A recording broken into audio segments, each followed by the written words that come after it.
have some good news for all of us, which is about Ilhan Omar. It starts bad, but then it gets good.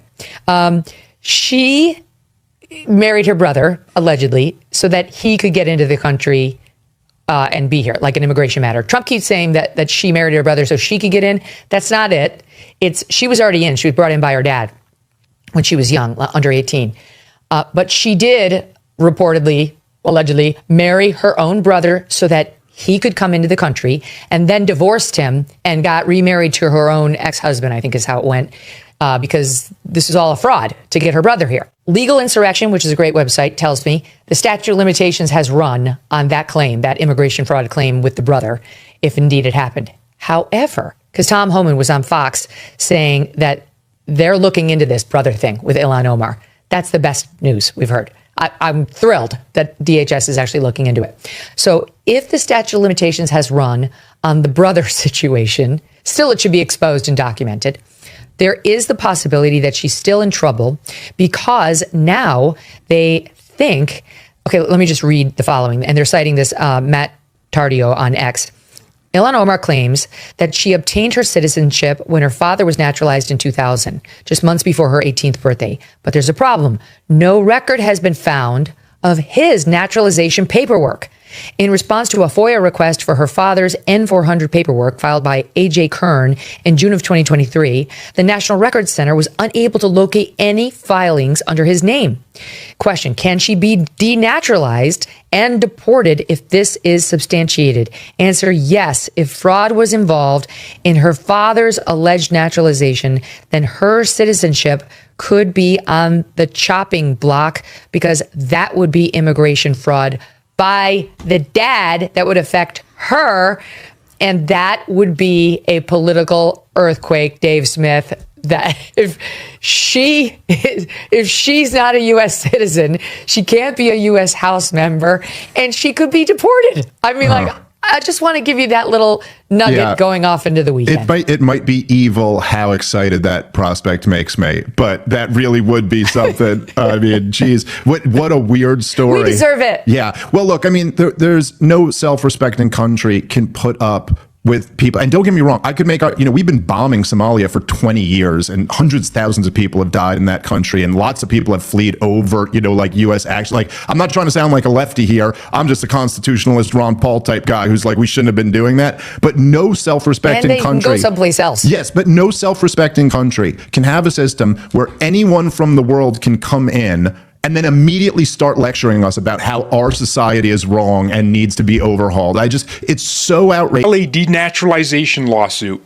at any time, even 25 to 50 years later, if they have clear and convincing evidence that citizenship was illegally procured or procured by fraud. That's absolutely massive, ladies and gentlemen. That's what I mean by Ilhan Omar should be freaking out right now. If the Trump government is exhausting investigative resources looking into her past, any lie she put on her citizenship application is gonna haunt her. This is the denaturalization pathway. If any of these stories, which have been reported on for years, are true, she's cooked. Omar allegedly entered a fraudulent marriage before 2000 in Kenya refugee camp or early entry to her first husband, Ahmed Hersi, or another relative misrepresenting marital status or family relationships on her refugee application, adjustment, or naturalization applications. This hid polygamous relationships or sibling ties that violated refugee eligibility. Although Nita's forged marriage or divorce records from the 1990s, witness affidavits from the Somali community, and inconsistent family timelines in the immigration files. Witness affidavits from the Somali community. Remember, the reason we even know about these stories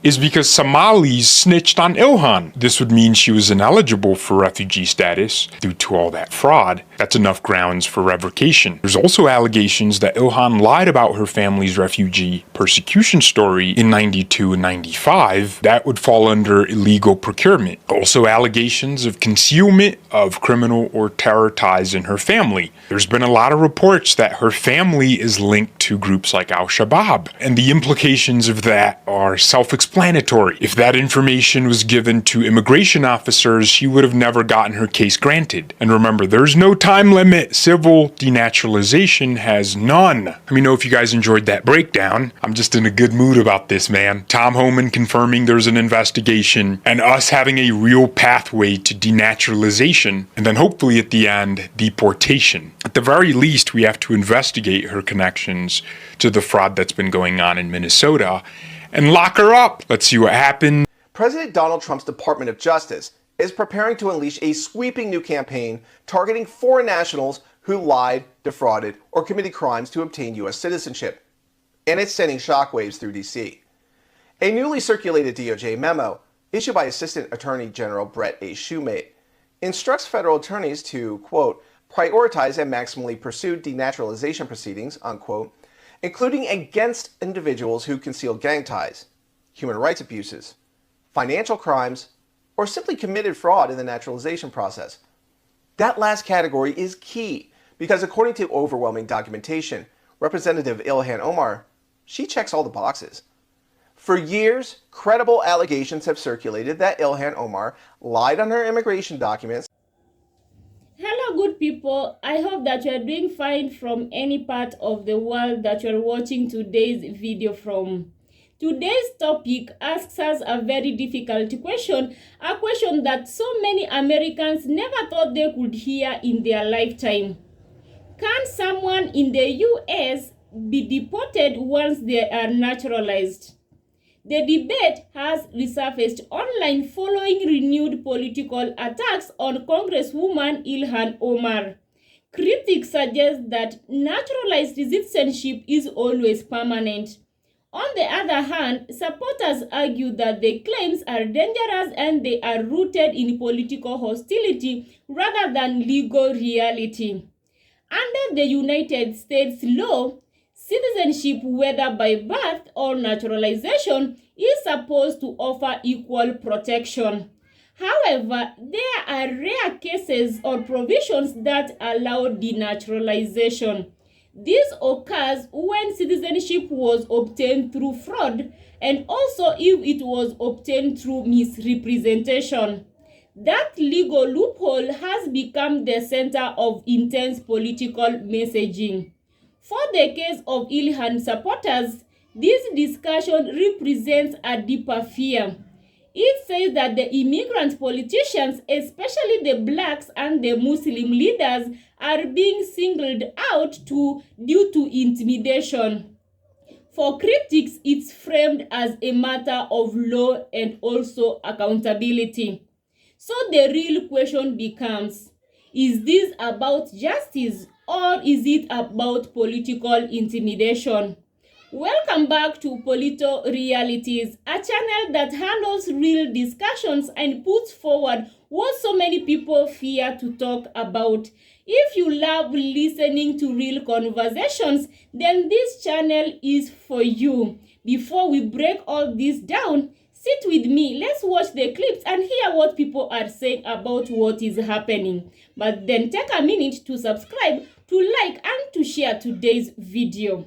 30 years in prison and permanent deportation loom as Ilhan Omar is accused of fraud reaching $350 million. In 1995, a 12-year-old girl named Ilhan Abdullahi Omar stepped onto American soil from a refugee camp in Kenya. Not a penny to her name, unable to speak English, living on food stamps and federal housing assistance. 3 decades later, that same woman has become a federal representative for Minnesota, now owning a net worth ranging from $6 to $30 million, skyrocketing by 3,500% in just 1 year. While a representative's salary is fixed at only $174,000 per year, this is no longer a story of rising from poverty to success. This is a criminal case being built right in the heart of the United States Congress. Immigration fraud, money laundering, betrayal of the nation, and it may end with a 30-year federal prison sentence along with permanent deportation to Somalia. Let us walk you through the money, every single dollar. In 2023, the assets of Ilhan Omar and her husband totaled only $51,000. According to congressional financial disclosures, In 2024, that number jumped to $6 to $30 million. What is the source of the money? Her husband Tim Minet's California winery suddenly became valued at $1 to $5 million. Rose Lake Capital LLC, a venture investment fund in Washington, D.C., valued at $5 to $25 million. No public clients and no transparent financial reports. Meanwhile, Omar herself cried on national television in 2024, saying she only had a few $1,000s in her account and was still paying off student loans.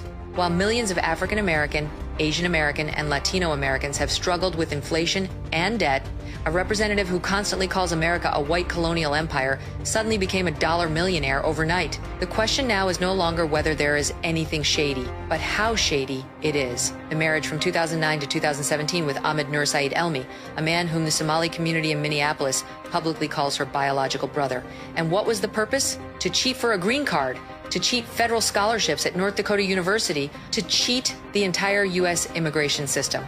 Omar called it a racist rumor. But Somali birth certificates, wedding photos, school records, and signed statements from family members were submitted to the FBI and ICE in January 2025. If she is convicted of federal immigration fraud under 18 USCS 1546, the maximum penalty is 10 years in prison for one count. If she is convicted of fraudulent marriage to obtain citizenship under 8 USCS 1325, that adds another 5 to 10 years. If she is convicted of tax fraud and money laundering through her husband's shell companies, it will easily reach 20 to 30 years of federal prison. Adding to this is one more chilling detail, which is that hundreds of millions of dollars in COVID relief and autism child benefits in Minnesota vanished through Somali non-governmental organizations whose leaders donated directly to Ilhan Omar's campaign.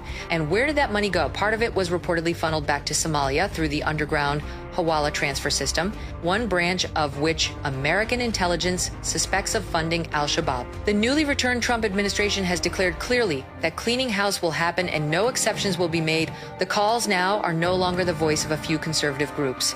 It is the roar of millions of Americans across all 50 states. Freeze immediately all assets of Ilhan and her husband. Conduct independent audits of every dollar from 2016 until now. Confiscate all property if proven illegal and contributed to the federal budget to pay off national debt. Revoke the U.S. citizenship granted in the year 2000 through her father if initial immigration fraud is proven, and deport her permanently to Somalia according to the very laws she opposed when they were applied to others. America opened its arms to more than 100,000 Somali refugees since 1991. America spent billions to feed, educate, and heal them. But America will never kneel to kiss the feet of those who take the bread it gives them while holding a knife to stab it in the back. Ilhan Omar is not just a representative. She has become a vivid symbol of the most blatant betrayal in modern American political history. And now the ball is in the hands of the Department of Justice, the FBI, and ICE. If they act, it will be the strongest warning to every person masquerading as a victim to rob America. You may deceive us once, but never twice. But if they falter, then tomorrow there will be hundreds more Ilhan Omars sprouting like venom inside the United States. And by then it will be too late to save. Ladies and gentlemen, buckle up, because what I'm about to tell you tonight is not what the mainstream media is reporting. It's not what political insiders are whispering, and it definitely is not what Ilhan Omar expected when she woke up this morning. This right here is the moment that everything changes. Now, for months, Omar has pushed the line, testing how far she could go, how much she could say, and how deeply she could provoke without consequences. But suddenly, under President Donald J. Trump here, that line didn't just push back, it snapped. In fact, Trump's response wasn't loud, it wasn't frantic, it wasn't even angry. It was calculated, it was perfectly timed, and it detonated right underneath the one vulnerability that Omar never thought anyone would touch. So now some of you think that you already know the story. The leave the country warning, the TPS bombshell, the backlash after her comments about a conservative's death, the panic inside of her own Minnesota base. But I promise you, most people have absolutely no idea what this combination of moves actually means for Ilhan Omar's political future, her support, her influence, even her seat in Congress. because tonight, for the first time, we're connecting all the pieces, the comment that lit the fuse, the policy, this particular policy move that hit her base, the backlash that exposed her weakness, and the one strategic move from President Trump that turned this into the worst week of Ilhan Omar's political career. Hit the like button and subscribe, folks. Now, let's get into the moment that sent shockwaves through Washington. Trump's now famous leave the country warning to Ilhan Omar. And listen, this wasn't 2019, Trump tweeting from the outside looking in. This is President Donald J. Trump in office in November 2025, going into December 2025, issuing a message with the full weight of the Oval Office behind it. Now, that changes everything, because this time, when he spoke, agencies listened, committees listened, the global stage listened, and Omar, well, she felt it instantly.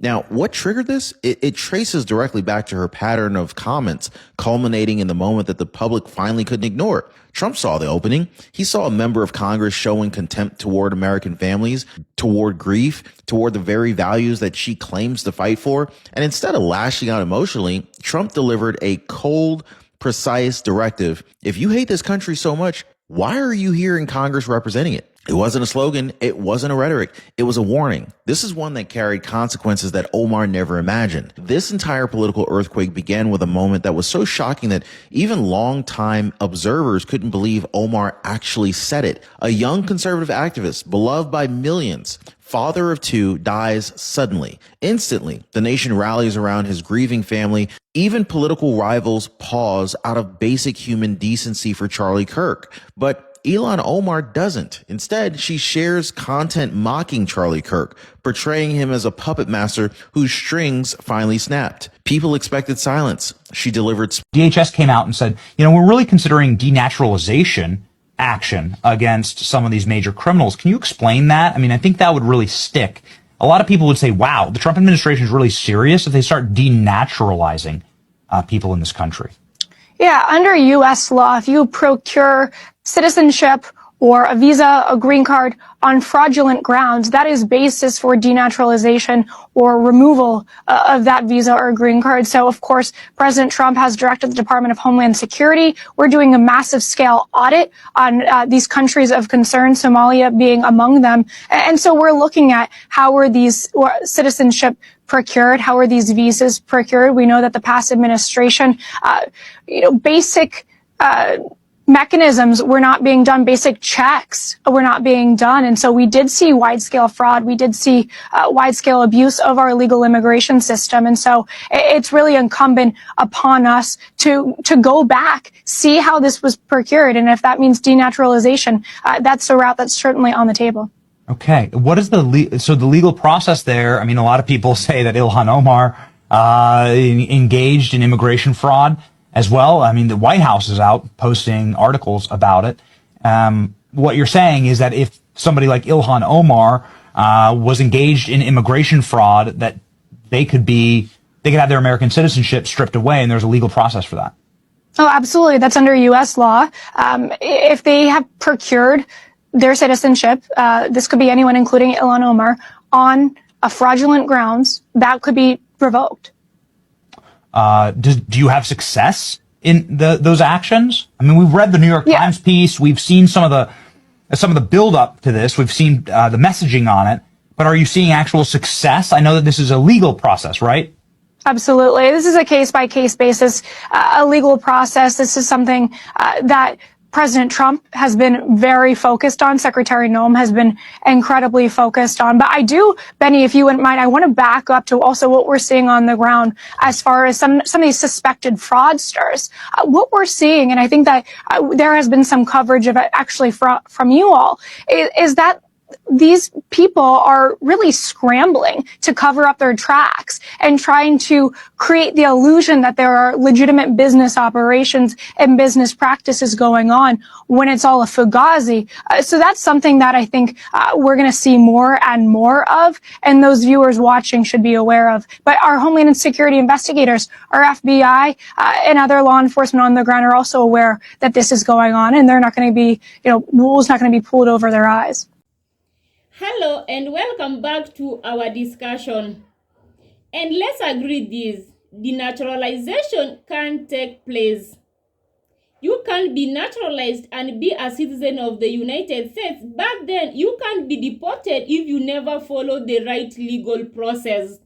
It also happens if the naturalization was obtained through fraud or misrepresentation.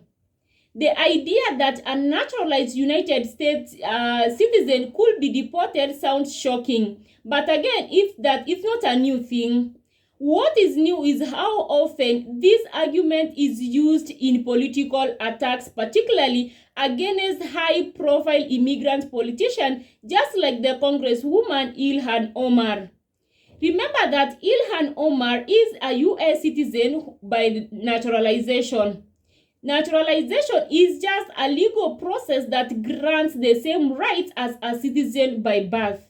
Legally speaking, naturalized citizens are equal under the Constitution. However, the United States immigration law allows for denaturalization in extremely rare cases. It occurs primarily if citizenship was obtained through fraud, false statements, or cancelled information. Here is where the controversy begins. The supporters of Congresswoman Ilhan Omar argued that the repeated calls to investigate or revoke her citizenship are political. Muslims and Black Americans are always the target in the U.S. They warn that normalizing this rhetoric opens the door to questioning the legitimacy of millions of Americans who followed the law to become citizens. Critics, on the other hand, are arguing that no one is above scrutiny. They claim that if allegations are real or imagined, they exist. And remember that many things do occur from rumors. You may hear the rumors, but at the end of the day, they carry information. However, legal experts often note that denaturalization cases require overwhelming evidence and are extremely difficult to prove. Historically, denaturalization has been used sparingly, often during periods of political fear, such as the Red Scare or post-9/11 security crackdowns. That history is why civil rights groups are alarmed by how casually deportation is now mentioned in political debates. For many immigrant communities, this debate feels personal. It raises uncomfortable questions. If a sitting member of Congress can have her citizenship questioned, what about the ordinary citizens with less power or visibility? This is why the phrase "be naturalized and deported" resonates so deeply. It captures a fear that citizenship is becoming conditional rather than permanent. At its core, the Ilhan Omar controversy isn't just about one politician. It's about the stability of citizenship, the meaning of belonging, and whether political disagreement can be weaponized into threats of exclusion. The nightmare for many isn't deportation itself. It is the idea that citizenship can be debated based on who you are and or where you come from, and maybe who you worship. If you feel that this discussion touched you, then leave your thoughts in the comment section. Until next time, be open, be informed, and be grounded.